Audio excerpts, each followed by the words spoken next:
Alright, this is my third time recording this video about photosynthesis. First one was a little rocky, and since I don't edit, it's got to be better than that. And then the second one, I used a 4-letter word. So that one's not going up. So hopefully this one will be not only informative, full of metaphor and, not allegory, metaphor, and what's the other one? You guys know what I mean. And so it'll be understandable, and I won't go off on tangents, but of course I can't make any promises because anybody who's watched my videos know that I can really go off on tangents. Alright, so photosynthesis, what is it? Why is it so cool? I'm only going to give you like the tip of the iceberg, or the first palisade layer of the leaf. Okay, so photosynthesis is when the sun, or any sun basically,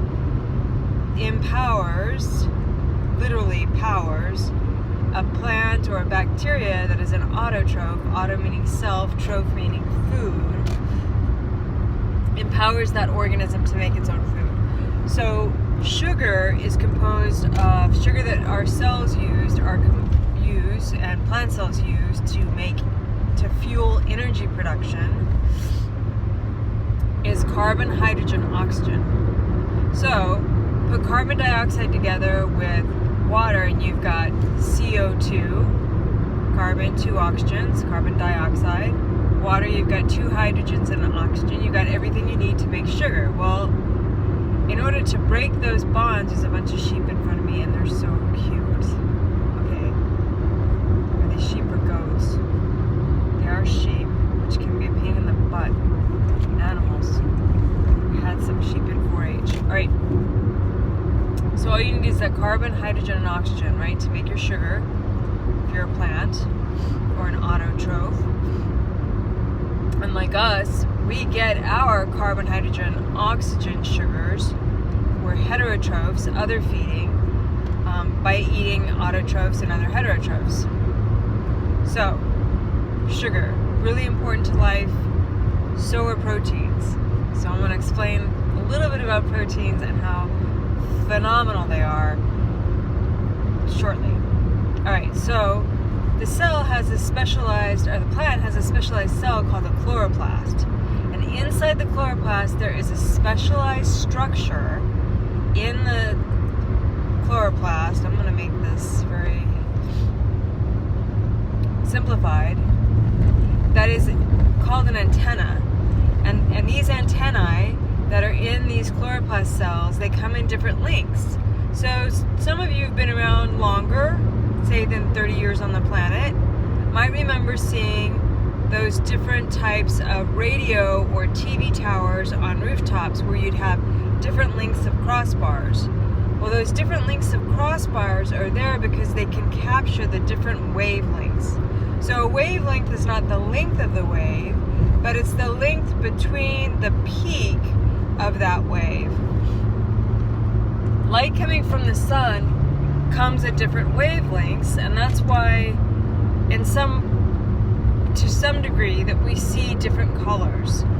Those colors are sort of the energy of that wavelength that our eyes are able to capture and turn into a color. So red, orange, those are hotter, faster, shorter distance between the wave peaks than the blue and the ultraviolet.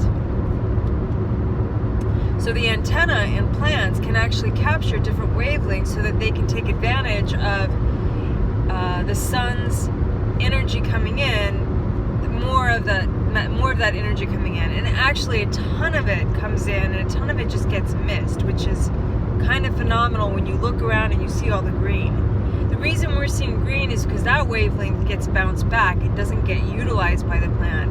And so we see that reflected back to our eyes.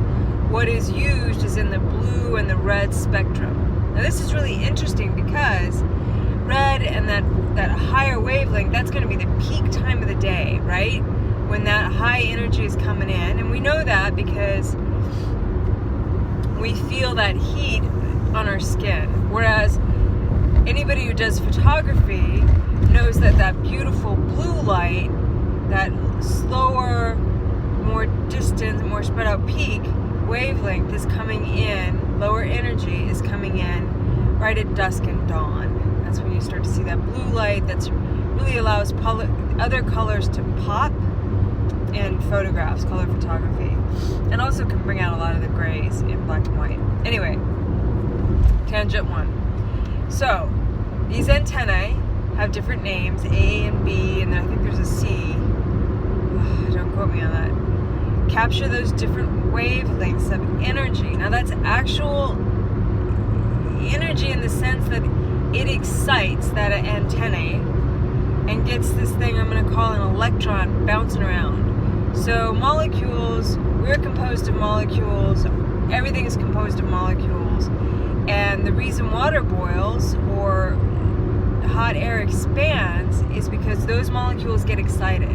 So maybe the water molecule in a pot of water that's before it's boiling, it's just like hanging out, it's like chill, maybe moving around a little bit, sometimes bumps into another water molecule. It's casual though, no hurt feelings, no big deal, everyone's just chill. And then you turn the heat up and those water molecules start vibrating like mad, and that vibration leads to them start bouncing off each other, and then pretty soon you got boiling water because they're just taking up a ton more space. And maybe you've got so much energy in there that they vaporize as a result of those bonds breaking. Okay, so remember I talked about carbon dioxide, water, energy, you get this new molecule called sugar.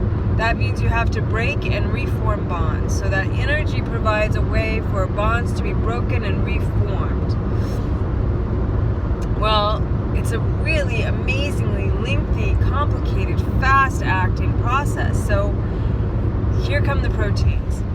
Proteins are embedded throughout cell walls. Almost all cell walls and cell membranes, I'm thinking cell walls because of plants. But let's go to cell membranes in the chloroplast, and human body cells too, have a ton of proteins in them, and these proteins do all sorts of different things. They can act as gates and channels to decide what's coming in and what's going out, and they can also create complexes. And a complex, for example, can make things like motor neurons. So please Google motor neuron and watch the beautiful animations that have been made of these complex protein structures of multiple proteins complex together and cooperating to literally allow it to walk along a substrate. Literally, it walks like a machine. I think of these protein complexes as machines. I know there might be some philosophical resistance to that. Other philosophers will embrace it. I'm going to just stay confused because I'm not a philosopher and just go with, when I think of a protein pump made of a bunch of different proteins put together, moving like a ratchet, I'm going to think of it as a machine. So, that electron and those antennae, let's say, in the chloroplast cells have become super excited because the sun is hitting them and they just have a ton of energy now because of that sun. Some of that energy gets lost as heat, but a lot of that energy allows, let's say, that electron to bounce down this protein chain, which causes a bunch of other different things to happen at a molecular level, including ending up at this proton pump that allows for a proton gradient inside versus outside the cell to be generated, and then that proton gradient, right, so you got this ratcheting pump, pumping protons out, and then they go back in, out in, out in, out in, and that gradient, sort of like a voltage regulator, I'm not sure that's a great analogy, but that's the one that comes to mind, allows for energy that can be used to bond a phosphorus to another, or phosphate to another phosphate, and get this thing called ATP, which you guys have all heard of, adenosine triphosphate. So adenosine diphosphate is just floating around in the environment of the cell, and then there's other phosphates floating around in the environment of the cell, and then put them together, adenosine triphosphate, and because of that third bond, you have a molecule that can generate energy that will eventually lead to this production of sugars, and then also the utilization of those sugars to build other things in the cell, like maybe a cell membrane and a proton pump. Amazing. Okay, is that not amazing? Okay, so that is happening. All that green that you're seeing, that is like a gazillion of these chloroplasts stacked together in the cells of plant leaves. Sometimes, some plants, if you live in the Southwest, you'll see green stem trees. They are photosynthetic, or in the cacti pads, all photosynthetic. Also in the colorful lichen that you see, those guys are autotrophs. They have a relationship with bacteria, and so you've got fungi-bacteria combination making lichen, and then they use different types of wavelengths, which is why they come in different colors: yellow, black, green, gray, blue. So they're using different spectra from the solar spectra that's available coming to the earth to generate their energy and make their own food. So when you see lichen on a tree, that's why it's not problematic. It's not feeding off that tree. Although there are some lichen, especially you'll see them on stones, that actually do produce enzymes, tangent number 2, that can break down that stone. Takes a very long time for them to start to break it down, for us to see it, and they will utilize the minerals as a result of that breakdown. But not really so much in trees. So they're not a problem on your trees. They're not a disease. Okay. I just think it's amazing that there's this thing called an antennae, and that it's part of a complex that's composed of different types of proteins that, in conjunction with the sun and water molecules in the air and carbon dioxide from organisms like us that breathe out carbon dioxide, you have the basic fundamental component of the food chain on Earth, plants or cyanobacteria or phytoplankton, making the energy necessary to produce their amazingly complex, beautiful bodies, which we then consume and other things consume, so that they can make, and we can make, our beautifully complex, amazing bodies. And we are crapping all over that by, as I say this, driving an hour to and from to try to save some ash trees. We are crapping all over that amazing beauty and diversity, biodiversity, by not honoring it, and instead fighting about who to point the finger at for the climate crisis, instead of working together to solve it and to demand that it be solved. Alright, that was tangent number 3.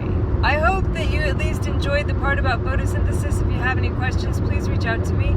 I'd be happy to answer them. And I'm hoping this will be a series of mini science talks that involve, of course, plants primarily, maybe totally.